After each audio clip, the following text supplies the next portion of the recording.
Vidarbha special कढी गोळा।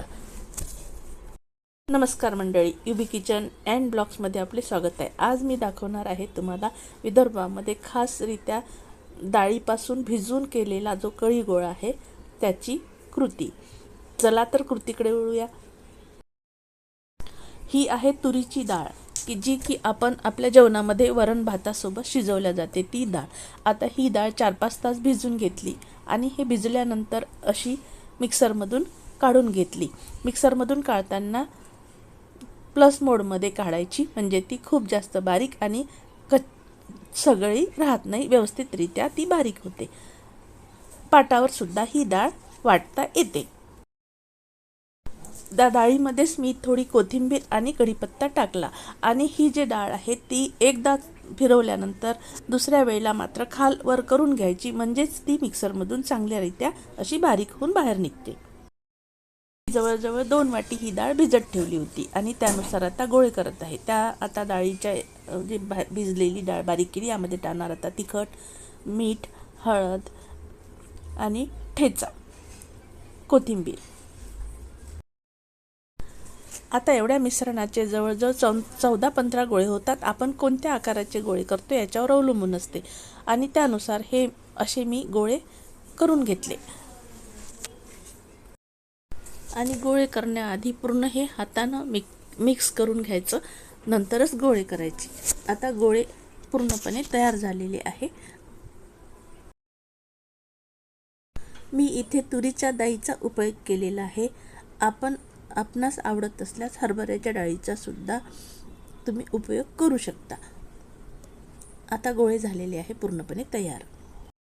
ही झाली आता पहिली कृती, गोळे तयार करून ठेवण्याची। आता आपल्याला करायची आहे कढी।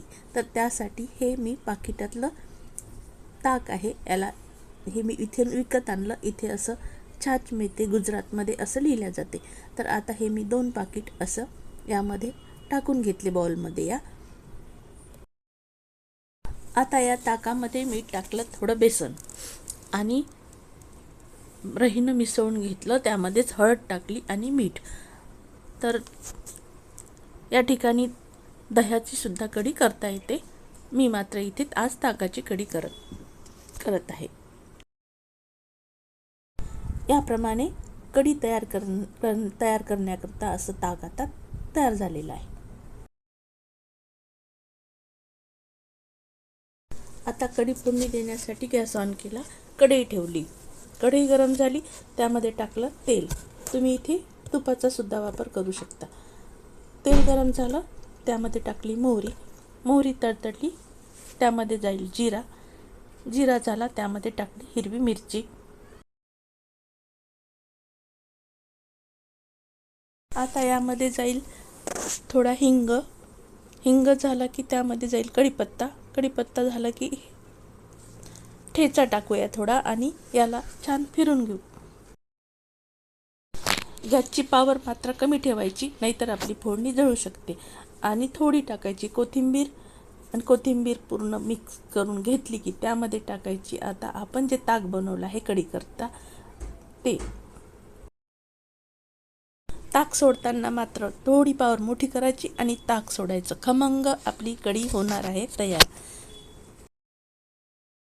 आता ही कढी फोडणी दिल्यानंतर याला चांगली गरम होऊ द्यायची आणि त्याला उकळी येऊ द्यायची।